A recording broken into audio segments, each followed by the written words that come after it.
Ok, pessoal. Então, vamos fazer a nossa prece de início.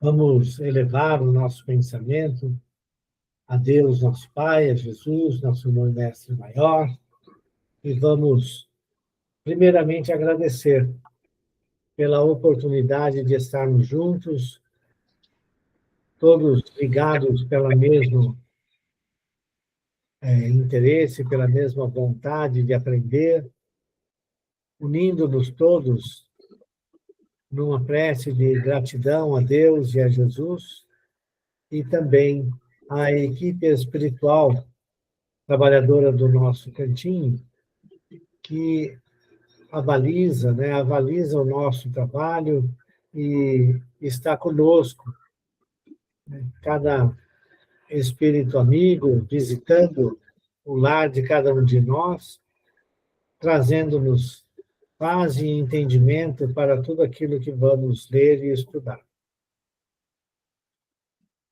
Pedimos, Senhor, por todos os companheiros e companheiras que hoje não puderem estar presentes. E deixamos a nossa prece, cheia de gratidão, entregue nas mãos da equipe espiritual para auxiliar o irmão mais necessitado, abrindo a nossa reunião de hoje. Pai nosso que estais nos céus, santificado seja o vosso nome, venha a nós o vosso reino, seja feita a vossa vontade, assim na terra como no céu. O pão nosso de cada dia nos dai hoje. Perdoai, Senhor, nossas dívidas, como perdoarmos nossos devedores. Perdoai nossas ofensas, conforme perdoarmos aos nossos ofensores. Não nos deixeis cair em tentação, mas livrai-nos de todo mal, que assim seja. Muito bem, pessoal. Hoje nós vamos tratar, de um caso que é muito. O próprio Kardec, na época, né, não conseguia encontrar muitos desses, né? São os médiuns que ele chama de pneumatógrafos. E aí a gente fala assim, nossa, que nome mais maluco, né? Então, o que é pneumatógrafo? É aquele médium que produz uma comunicação escrita direta, sem a intervenção da sua mão, sem segurar um lápis, sem ser no papel. A coisa parece escrita num papel que pode estar guardado num armário, todas essas coisas assim que chamam a nossa atenção, né? Muito bem. E por que esse nome? Pneuma é espírito, né? Então, é uma grafia direta do espírito. Então, o espírito se utiliza dos fluidos do médium e produz uma escrita num papel, mesmo que esse papel esteja guardado a 7 chaves. Ok? Então, é uma mediunidade muito rara e a gente vai ler um pouquinho sobre ela. Eu vou pedir, então, para a Elisete fazer o favor de ler para nós. Estamos no item 177, que trata dos médiuns, é o capítulo, se não me engano, é o capítulo 14, né? Que trata dos médiuns, não da mediunidade em si, mas uma coisa acaba se confundindo com a outra, geralmente, né? Mas, então, o médium pneumatógrafo é aquele que empresta os fluidos e o espírito se utiliza desses fluidos para escrever diretamente numa folha de papel. Ok? Vamos lá. Elisete, por favor. Dá-se esse nome aos médiuns que têm aptidão para obter a escrita direta, o que não é possível a todos os médiuns escreventes. Por enquanto, essa faculdade é muito rara. Provavelmente se desenvolve pelo exercício, mas, como já dissemos, sua utilidade prática se limita a uma comprovação evidente da intervenção de uma força oculta nas manifestações. Só a experiência é capaz de revelar se alguém a possui. Pode-se, portanto, experimentar, como também se pode interrogar um espírito protetor a respeito do assunto, por outros meios de comunicação. Conforme seja maior ou menor o poder do médium, obtém-se simples traços, sinais, letras, palavras, frases, mesmo páginas inteiras. Geralmente, basta colocar uma folha de papel dobrada num lugar qualquer ou indicado pelo espírito durante 10 minutos ou um quarto de hora, às vezes mais. A prece e o recolhimento são condições essenciais. É por isso que se pode considerar impossível a obtenção da escrita direta numa reunião de pessoas pouco sérias, ou que não estejam animadas de sentimentos de simpatia e benevolência. Veja-se a teoria da escrita direta, capítulo 8, Laboratório do Mundo Invisível, item 127 seguintes. E capítulo 12, pneumatografia ou escrita direta, pneumatofonia. Muito bem, vamos dar uma paradinha, né? Aí ele fala assim, ó, tentaremos de modo especial, né, Trataremos de modos. dos médiuns escreventes, trataremos, né? Dos No médiuns meu trataremos, de modo especial, dos modos escreventes nos capítulos seguintes. Isso. Por quê? Porque este, né, é esta é uma mediunidade, né, a psicografia, e os médiuns escreventes, né, os psicógrafos, que são, na época do Kardec, eram a maioria, né? As comunicações se davam principalmente desta forma. Então, o que o Kardec está colocando aqui, né, na explicação, é que, efetivamente, não se vê muita necessidade, né? No fundo, parece ser uma coisa semelhante àqueles casos de movimento de móveis, de algumas respostas que se batia, né?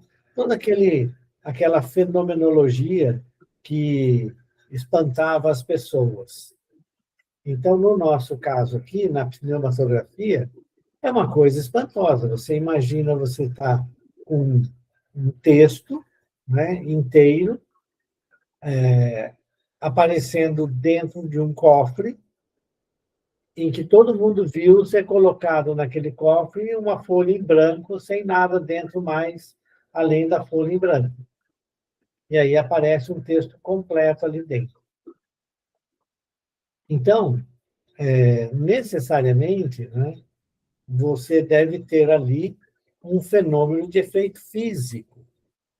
É lógico que tem um fenômeno de efeito, vamos dizer assim, subjetivo, né? Que é a vontade do médium de se colocar à disposição, mas ali na escrita direta, pneumatógrafo, né? A grafia direta do espírito, né? Não precisaria passar pela mente do médium. E é muito interessante, porque os próprios espíritos nos informam, né, que sempre o médium interfere na comunicação. Então, fica aí um questionamento, né? Porque, lógico, o que a gente gostaria de ver sempre é um texto completo aparecendo, né? Mas ele fala assim, que é muito difícil isso acontecer. E, às vezes, você só consegue um traço, um ponto, um rabisco, alguma coisa bem simples. Uma palavra, duas, né? Porque, na verdade, caracteriza o fenômeno e caracteriza também a existência de alguma coisa que está fora do nosso corpo físico, certo? Do nosso mundo físico, e que, de uma certa maneira, se manifesta no nosso mundo físico, certo? Então, existe uma intervenção estranha no mundo físico. Cortar a árvore de novo. Tá? Inclusive, você está baixado lá na área. Tá bom. Cecília, seu microfone está ligado. Certo. Muito bem. Então, é importante, né, que a gente perceba que esta não é uma situação assim tão tranquila, né? Você pode ter ou não ter a comunicação, mas é um fenômeno muito mais ligado, no meu entendimento, a um efeito físico, manifestação de efeitos físicos, do que subjetivo. E ele, então, lá no final, né, e ele fala assim, olha, isso daí só teria realmente interesse, né, para mostrar para as pessoas, olha que o fenômeno existe, tem gente aí, existem os espíritos, né? Porque o próprio interesse do Kardec, quando ele apresenta no Livro dos Médiuns a psicografia e a mediunidade como um todo, certo? É o objetivo. Por que que Deus, né, nos permite nos comunicarmos com os mortos, com aqueles que já morreram? Por que que ele nos dá a mediunidade? Qual a vantagem de termos a mediunidade e o contato com os espíritos? Né? Bom, obviamente, o que nós fazemos com a mediunidade que importa. E é por isso que ele fala, não tem utilidade nenhuma se for só para mostrar que os espíritos existem, porque isso já ficou demonstrado na época. Certo?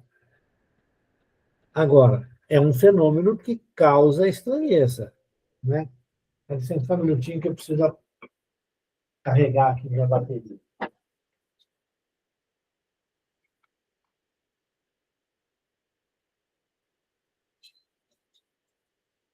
Pronto. E aí, ele cita, né, no capítulo, em capítulos, se não me engano, anteriores, né, ele fala sobre a teoria da escrita direta, no capítulo 8º, quando ele trata do laboratório do mundo invisível, no item 127 e seguintes.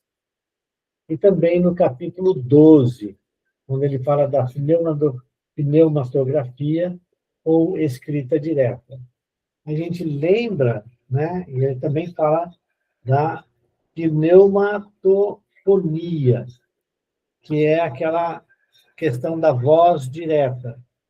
Quem leu o livro Missionários da Luz, né, deve lembrar que o André Luiz vai com o Alexandre, né, numa reunião de materialização, e aí o Alexandre e o André Luiz são incumbidos de fazer uma garganta, né, espiritual, para que o pessoal pudesse falar. Então, eles esculpem uma garganta com os fluidos liberados pelo médium, né, com o ectoplasma do médium, e eles falam ali, e aí aparece a voz deles no ambiente. Isso é a pneumatofonia, ou seja, a voz direta do Espírito. Pneuma é espírito, certo? É o sopro, por isso que a gente fala do sopro da vida, né? Então, quem dá vida ao corpo, né, é o Espírito. Muito bem. Então, ele comenta, né, sobre esses aspectos da escrita direta. E termina, dado que é relativo a uma lição ou alguma coisa, que ele vai falar num capítulo específico sobre os médiuns escreventes ou psicógrafos, certo? Em que ele fala que isso vai acontecer nos capítulos que se seguem. Tá bom? E assim a gente termina este capítulo que fala sobre os médiuns.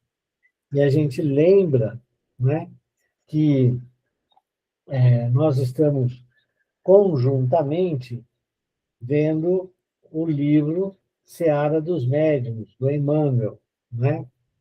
E no livro Seara dos Médiuns, eu quero ver aqui, se não me engano, é a coisa número 48, em que ele fala sobre faculdades mediúnicas. É isso mesmo, né? Em que ele começa usando, né, um termo, um texto que é tirado da Epístola de Paulo aos Coríntios. E ele fala assim, tá vendo? Ó, isso daqui o Paulo escreveu lá, né, há 2000 anos atrás, né? Quase. E ele está falando de mediunidade aqui, direto. Só que ele não usa a palavra mediunidade, né? Ele fala a diversidade de dons espirituais. Mas a espiritualidade é sempre a mesma, ou seja, a espiritualidade se comunica conosco pela diversidade das formas, né, ou dos médiuns, dos dons espirituais. Lógico que ele não usa a palavra médium, porque foi criada pelo Kardec, médium e mediunidade, no contexto das manifestações dos espíritos. Então, nós terminamos o capítulo 14 do livro dos médiuns. E eu estou à disposição para tirar algumas dúvidas, para ouvir comentários e assim por diante.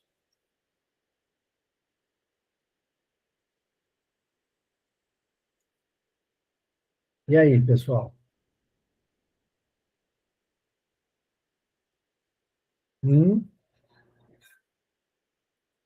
Ninguém vai falar nada? Muito que bem, então, né?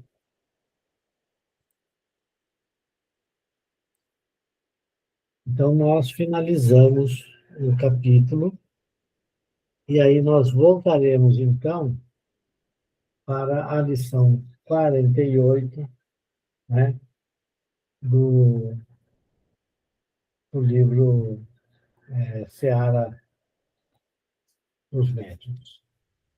Beleza?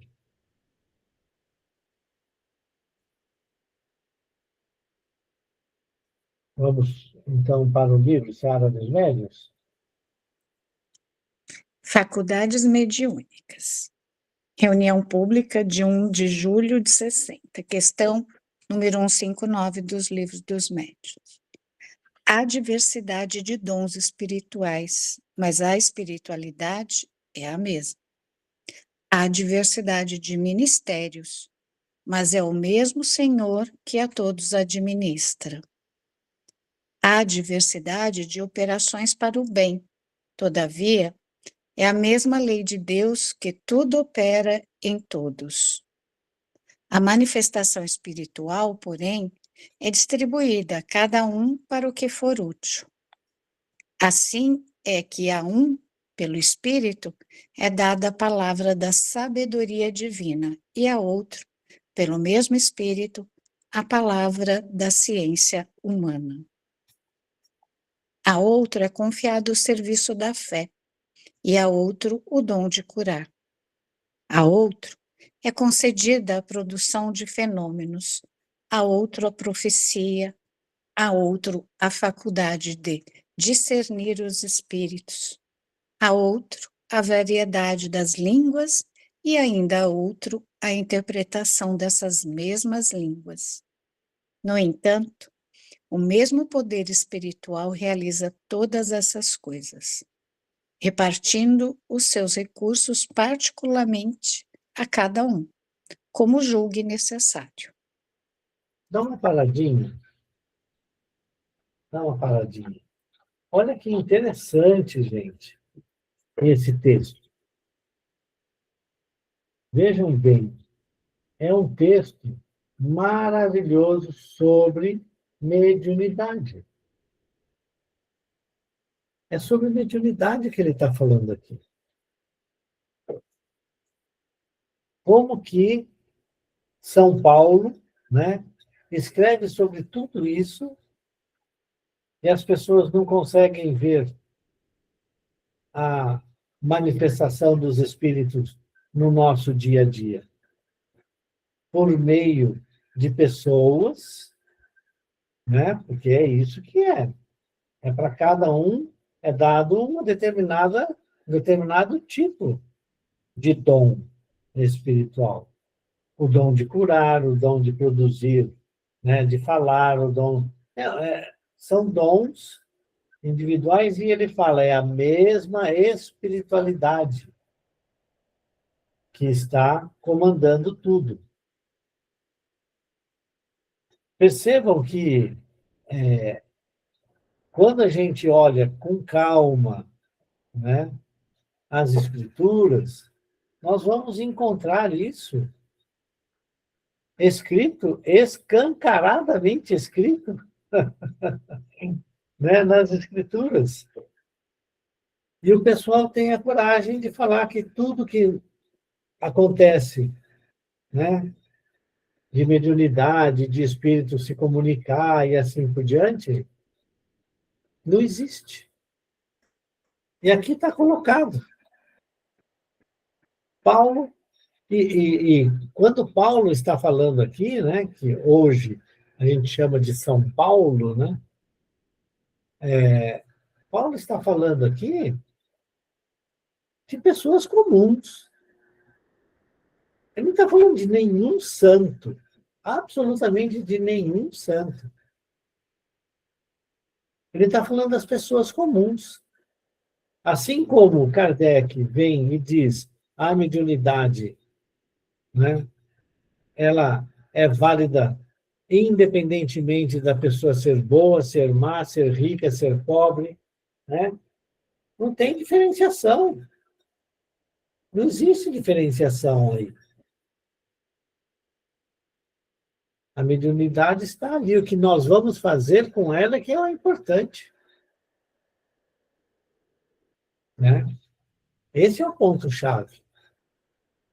Então, vejam que nessa parte, né, ele fala a divindade, né, a diversidade de ministérios existe, está aí. Né?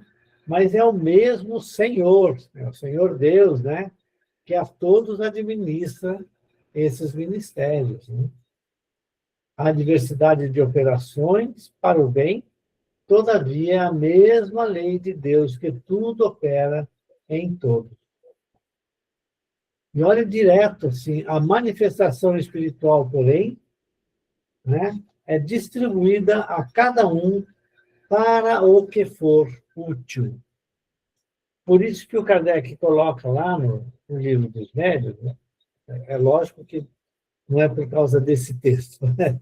O Kardec coloca lá qual a utilidade da pneumatografia, escrita direta, a não ser o fato de você poder mostrar que é possível um espírito escrever num papel, deixar gravado num papel, que está fechado a 7 chaves, certo? E, portanto, a única forma de explicar o aparecimento daquele texto é por meio, né, de escrita direta, certo?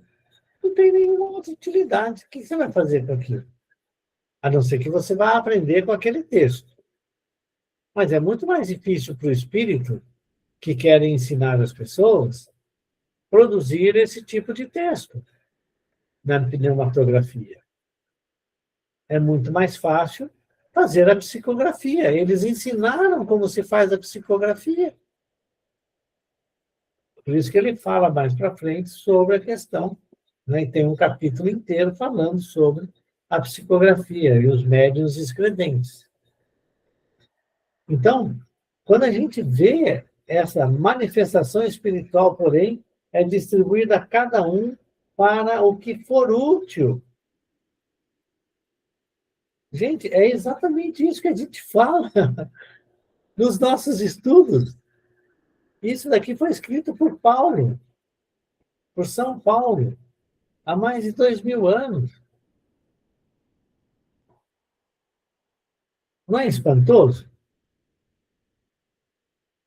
Eu acho maravilhoso esse texto de São Paulo, né? Então, vamos lá, o que diz o Emmanuel. Quem analise despreocupadamente o texto acima, de certo julgará estar lendo o moderno autor espírita, definindo o problema da mediunidade. Contudo, as afirmações que transcrevemos saíram do punho do apóstolo Paulo há 19 séculos e constam no capítulo 12 de sua primeira carta aos Coríntios. Viu só? Capítulo 12, né, da sua primeira carta aos Coríntios. Ele vai escrevendo e mostrando. As suas cartas têm sempre o objetivo do ensinamento, do apaziguamento, de levar, né, confiança, força, paz, né? E, com certeza, ele não escreve à toa isso daqui. Por quê? Porque as manifestações espirituais aconteciam em todas as casas cristãs que haviam sido formadas por ele. No espiritismo, desculpa, no cristianismo primitivo, né? Esses fenômenos eram coisa natural, normal. Havia, com certeza, com outras palavras, com outra forma de ver, né? Mas aqui é extremamente direto. É uma informação colocada diretamente para nós sobre a manifestação dos espíritos e sobre a utilidade delas para todos, em todos os níveis.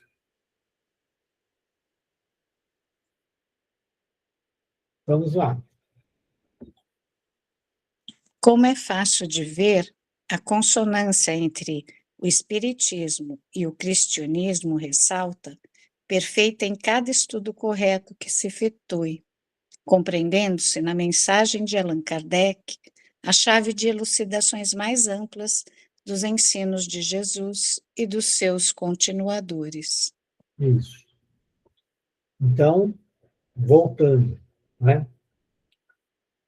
Quando Kardec fala, não estou criando uma nova religião, certo? Ele, inclusive, não gostava de usar a palavra religião, porque a palavra religião, assim como é hoje, ainda remete a um arcabouço fechado, né? A um conjunto de princípios fechados em que você tem, né, que seguir claramente, sem nenhuma contestação. Você tem um chefe, e desse chefe vai saindo outros, e assim por diante.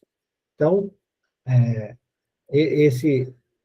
mesmo as igrejas evangélicas, né, quando foram criadas lá atrás, no pentecostalismo, não, no protestantismo, né? Você continuava tendo um expoente, que passou a ser chamado de pastor, e não padre, né? E esse pastor seria aquele que regula as condições, né? Tanto de relação do ser humano com Deus, né? Quanto também as relações humanas entre si, em que ele procurava, né?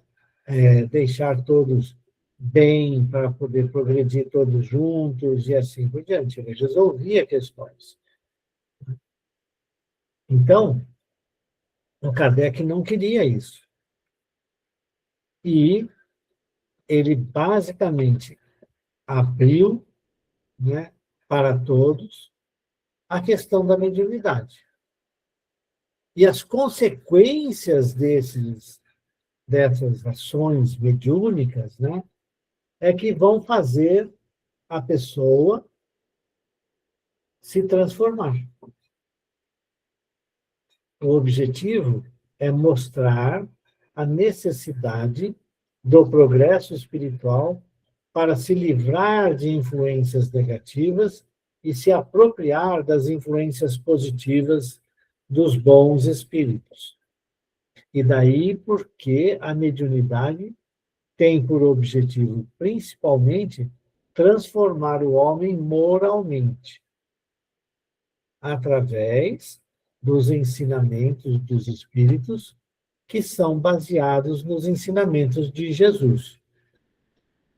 Então, o espiritismo e o cristianismo nascente tinham a mesma afinidade, certo? O espiritismo, quando surgiu, né, ele se estabeleceu como uma doutrina cristã, mas com a informação agora mais explícita, dado que todo mundo viu que acontecia, certo? Da existência do mundo espiritual, da comunicação dos espíritos com os homens, né? A, a, a, a reencarnação e assim por diante. Certo? Então, é por isso que ele coloca, né, que ele fala assim, a concordância, a consonância entre o espiritismo e o cristianismo ressalta perfeita em cada estudo correto, né, que se efetue, né, compreendendo-se na mensagem de Allan Kardec a chave das elucidações mais amplas, né, dos ensinos de Jesus e dos seus continuadores. Por que mais ampla? Bom, na época de Jesus, ele falava assim, perdoa-se o seu inimigo. E ninguém achava isso importante. Vai lá se reconciliar com o teu inimigo antes de orar a Deus. Se você falar raca para o seu irmão, você não está apto a se comunicar com Deus, a orar. Então, né, as pessoas ficam, esse cara está maluco.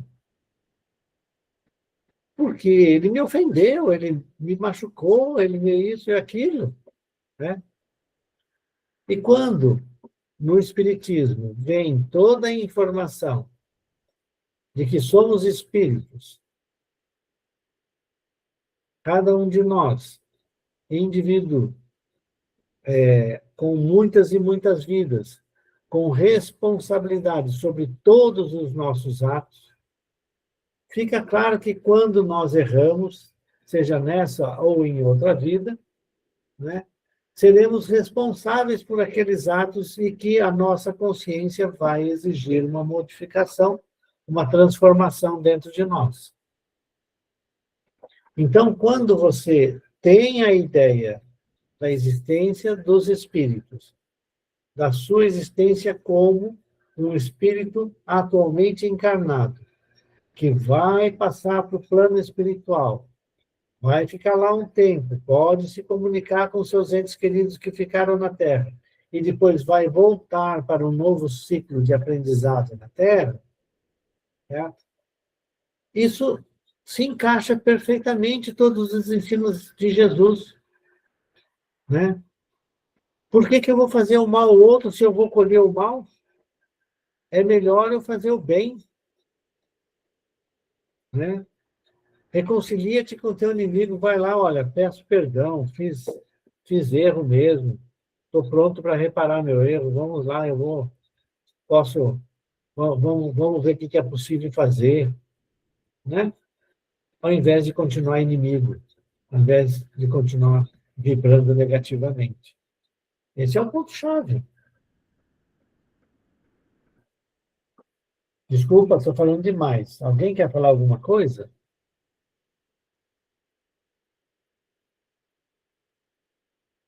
Ok, então vamos lá. Cada médium.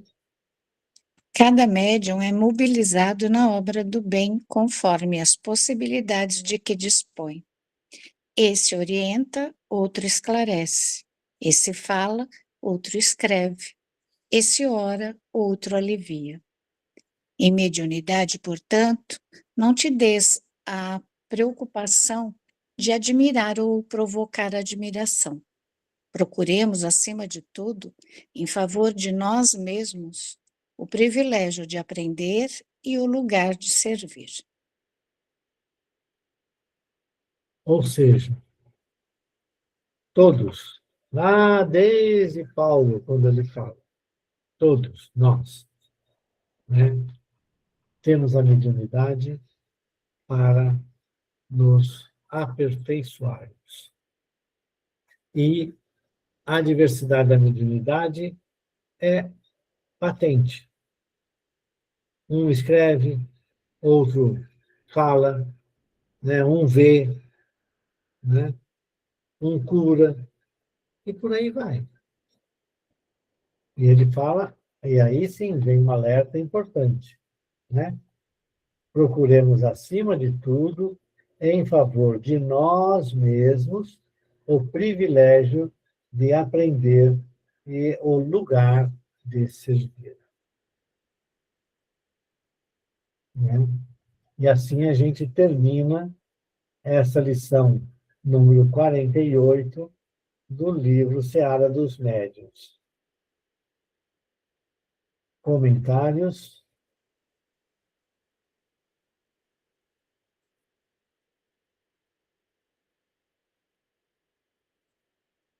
Nada? Muito bem. Então, vamos para a lição número 49, né? Em que ele vai falar sobre talentos ocultos. Beleza? No meu está tesouros ocultos. Ah, não, mas é isso mesmo, é tesouros ocultos. Eu pego a primeira letra e a última lá e já, pimba, mando a coisa direta, sabe? É tesouros ocultos mesmo, me perdoe. Reunião pública de 4 de julho de 60, questão 295, parágrafo 30 do Livro dos Médiuns. Ainda existe quem se dirija aos companheiros desencarnados perguntando por tesouros ocultos. Tais consulentes, guardando imaginação doentia, mentalizam recipientes encravados no subsolo ou no corpo de lodosas paredes a vazarem moedas e preciosidades que lhes atendam aos pruridos de usura. E martelam a mediunidade inexperiente e pedem sonhos reveladores. Mas os amigos espirituais realmente esclarecidos tudo fazem para que os irmãos da escola física não se encontrem semelhantes bombas douradas que provavelmente lhes explodiriam nas mãos em forma de crime. Entretanto, Cada criatura humana surge do berço para descobrir os talentos que traz, independentemente da fortuna terrestre, a fim de ajudar aos outros, valorizando a si mesma. A mulher e o homem aproveitam o amor que dimana gratuitamente de Deus e erguem o santuário do lar em que se escondem imperecíveis tesouros da alma. O professor emprega palavras que não têm preço amoedado e amontoa os tesouros da cultura e da inteligência. O escritor respeitável utiliza as letras do alfabeto ao alcance de todos e estabelece os tesouros do livro nobre que estende consolação e assegura o progresso. E o compositor apropria-se das 7 notas musicais que desconhecem a existência do ouro e oferece indistintamente ao mundo os tesouros da melodia. Somente o trabalho consegue formar os verdadeiros tesouros da vida. Ainda assim, é indispensável que saibamos distinguir a ação digna da exploração inferior. Os cultivadores da coca e da papoula que abusam dessas plantas medicinais, transformando-as em filões de dinheiro no mercado escuso da cocaína e do ópio, dizem que trabalham e apenas fazem os viciados e os infelizes. É preciso saber o que produzimos a fim de sabermos para onde nos dirigimos, porquanto o próprio Jesus afirmou convincente: onde guardastes o vosso tesouro, tereis retido o coração. E as palavras do Mestre Divino tanto se referem às claridades do bem quanto às sombras do mal. Muito bem. Comentários?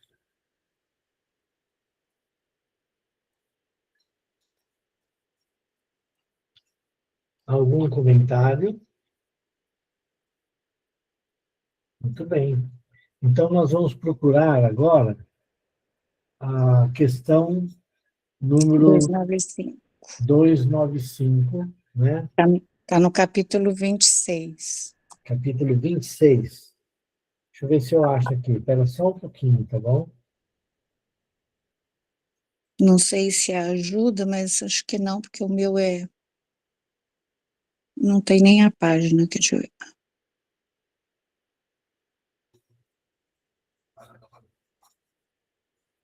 Você não sabe o título, não, né? É tesouros... Alguma coisa... Peraí, deixa eu voltar. Eu acabei saindo.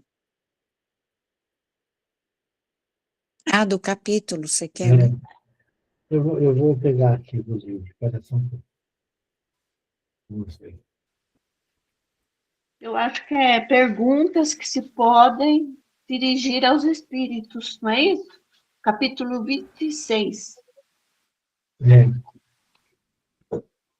E a 295 é perguntas sobre os tesouros ocultos. Ah, é. Mas é o item, o capítulo você falou, acho que está certo.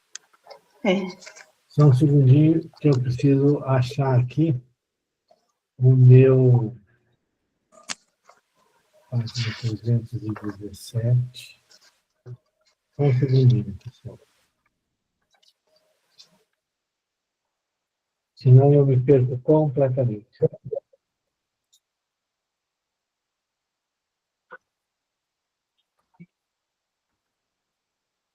Capítulo 26, né?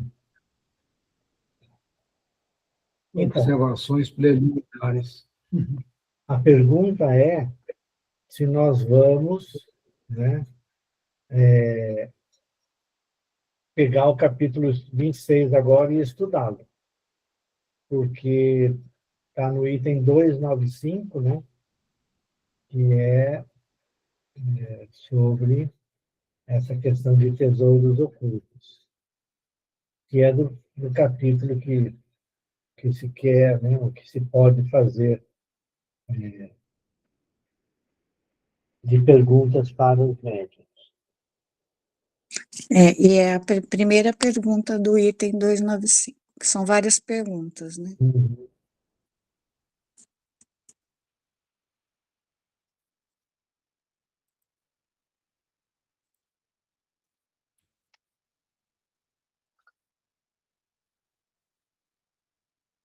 Eu vou selecionar tudo, colocar no folha que eu consigo ler.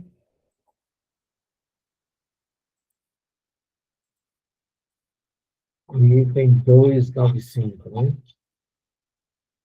Isso. Perguntas sobre os tesouros ocultos. Ok.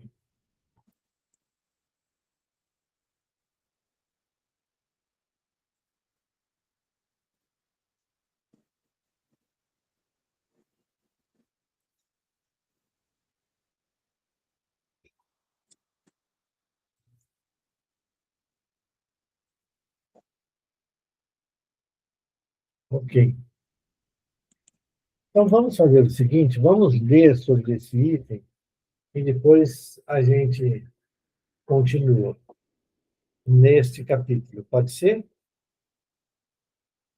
Porque aqui ele está discutindo, né? Você acha que é bom perguntar para os espíritos, né? A gente deve ficar perguntando sobre coisas materiais ou sobre coisas que levam e nos ajudam a crescer em espírito, por sermos espíritos imortais, né? Então, ele chama esse capítulo, né, um capítulo importante aí das perguntas que se podem fazer. Então, vamos ler no item 295 a questão número 30. Os espíritos podem fazer que se descubram tesouros ocultos? Os espíritos superiores não se ocupam com essas coisas, mas os espíritos zombeteiros muitas vezes indicam tesouros que não existem, ou se comprazem em apontá-los num lugar quando se acham em lugar oposto. Isto tem a sua utilidade, mostrar que a verdadeira riqueza está no trabalho. Se a providência destina tesouros ocultos a alguém, esse os achará naturalmente. De outra forma, não. Muito bem. Simples e direto. O ponto-chave, né, de qualquer coisa na vida é o trabalho. Não tem, não tem o que fazer. Claro que todo mundo joga, né, na Mega Sena, as coisas por aí, esperando que um tesouro, de repente, caia nas nossas mãos, né? Mas o ponto-chave, né, é a do trabalho. É o trabalho que fundamenta todos as nossas ações. O nosso progresso vai se dar pelo trabalho. Não adianta. E o principal é que, principalmente, na verdade, quando surgiram as evidências, né, vamos dizer assim, que os espíritos podiam responder a perguntas e tudo, e acertavam muitas vezes, né, que tem aquelas pessoas que vão fazer aquelas perguntas básicas, né? Eu vou ficar rico? Eu vou encontrar uma mulher bonita para casar? Eu vou isso, eu vou aquilo, não é?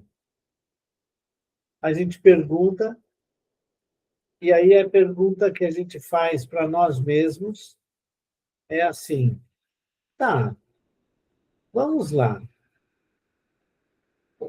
Você, se você é uma pessoa séria, Você ia ficar respondendo essas perguntas? Você viria perder tempo para responder essas perguntas? Não, você não vai fazer isso. Não é mesmo? Portanto, os espíritos sérios, superiores, não vão ficar respondendo sobre tesouros e outras coisas mais. Por que fariam isso? Para que vir numa reunião para responder esse tipo de coisa? Não faz sentido. Portanto, que tipo de espírito que existe que vai responder? Aqueles que querem brincar conosco, que querem nos enganar, que querem tirar, né, o que a gente chama de zombar, né, hoje. A gente falava de tirar sarro da gente, né? Por quê? Porque como que eles vão saber se tem ou não dinheiro ali escondido? Quem são eles para poder fazer isso? Né? Então não faz sentido nenhum. Esse é o ponto. E aí o grande problema disso é que a gente acaba, né, presa desses tipos de espírito. Esses espíritos que vão atuar sobre nós. Essa é a questão. Esses espíritos vão atuar sobre nós cada vez mais. E nós passaremos, muito provavelmente, a ser fantoches nas mãos deles.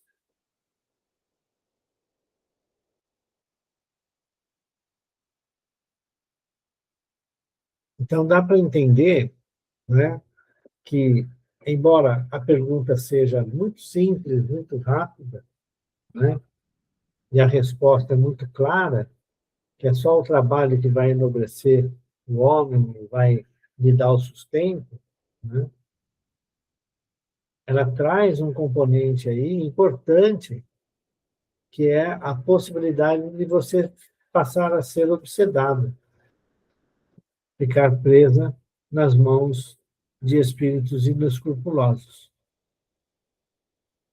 Você acredita em tudo? Ele fala assim, olha, estava em tal lugar, alguém levou para outro lugar, que achou, foi lá e não era. Não, você não achou no lugar, eu falei outro lugar. E por aí vai, brincando com a pessoa. Né?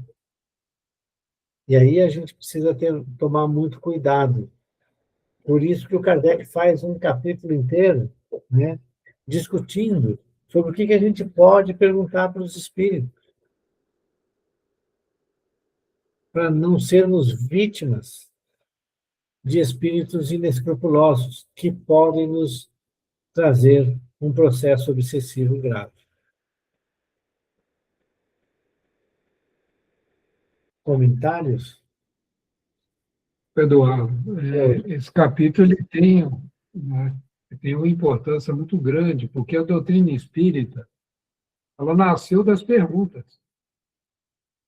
Então, isso foi um trabalho de uma equipe grande, né? E consultado mais de 1.000 centros espíritas, sem contar não sei quantos médiuns, né, derivaram. É um trabalho assim que nós perdemos a metodologia, né, com o desencarne de Kardec e toda aquela confusão que ocorreu após, né? A gente perdeu essa metodologia, quer dizer, nós uma hora, se nós quisermos conhecer mais do mundo espiritual e tudo de uma maneira como Kardec fez, nós vamos precisar de retomar isso, né?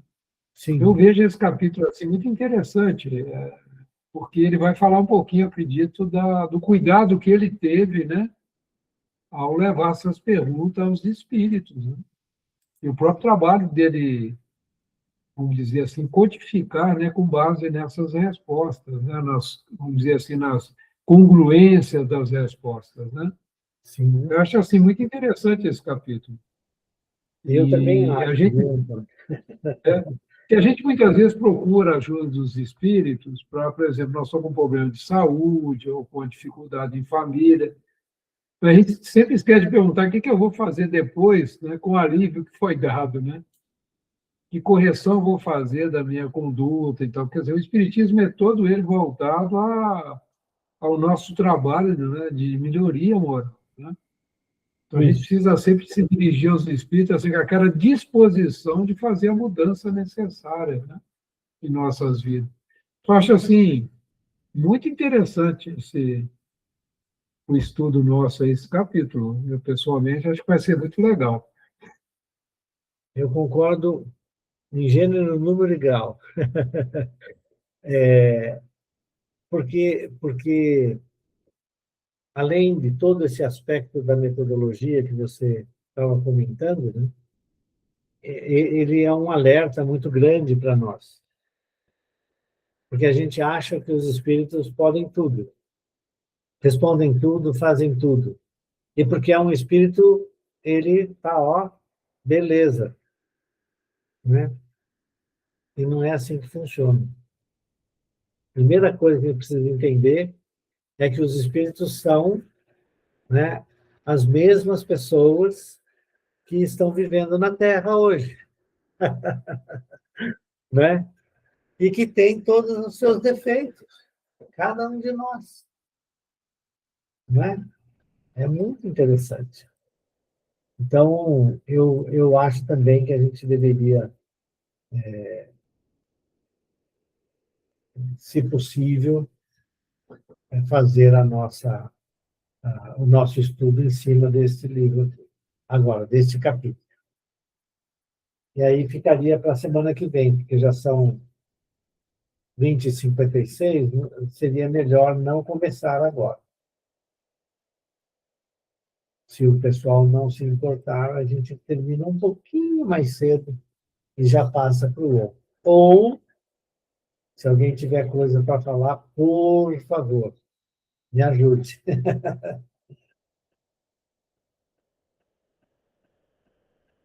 Não? Então tá. Então, eu vou pedir para a Cecília fazer a prece de encerramento deste estudo e de abertura do estudo que vem logo a seguir, que vai ficar com o Antônio, na coordenação. Beleza? Ok. Então vamos agradecer a Deus, nosso Pai, a Jesus, nosso irmão e mestre maior, por mais esse momento de estudo, de entendimento, de esclarecimento, de como lidar com a nossa mediunidade, aonde quer que estejamos. Agradecemos, Senhor, por mais essa oportunidade. Agradecemos aos irmãos que nos auxiliaram. Agradecemos aos irmãos que junto conosco vieram aprender também. Ao nosso irmão Eduardo, que nos dirige, sempre com muita clareza, com muita paciência. E que a nossa prece, Senhor, de gratidão, possa ficar nas mãos da equipe espiritual, para continuar os trabalhos da casa, que se realiza em todos os instantes, seja de dia, seja à noite. E que essa prece também possa envolver o nosso irmão Antônio, envolver o estudo, que tudo possa ocorrer com tranquilidade, com clareza, com entendimento. Pai nosso, que estais nos céus, em toda parte, santificado seja o vosso nome. Venha a nós o vosso reino. E seja feita, Pai, a vossa vontade, na terra como em todos os planos habitados. O pão nosso de cada dia dai-nos hoje e sempre. Perdoa as nossas dívidas, as nossas ofensas, da mesma maneira em que vamos perdoando os nossos devedores e ofensores. E não nos deixes entregues às tentações. Livra-nos, Pai, de todo mal que possa nos atingir, e também de todo mal pensamento, sentimento e ações que ainda temos dentro de nós. Se assim pedimos, é porque guardamos a certeza que em tuas mãos reside todo o reino, todo o poder e toda a glória para todos sempre. Que assim seja, graças a Deus, graças a Jesus. Assim seja.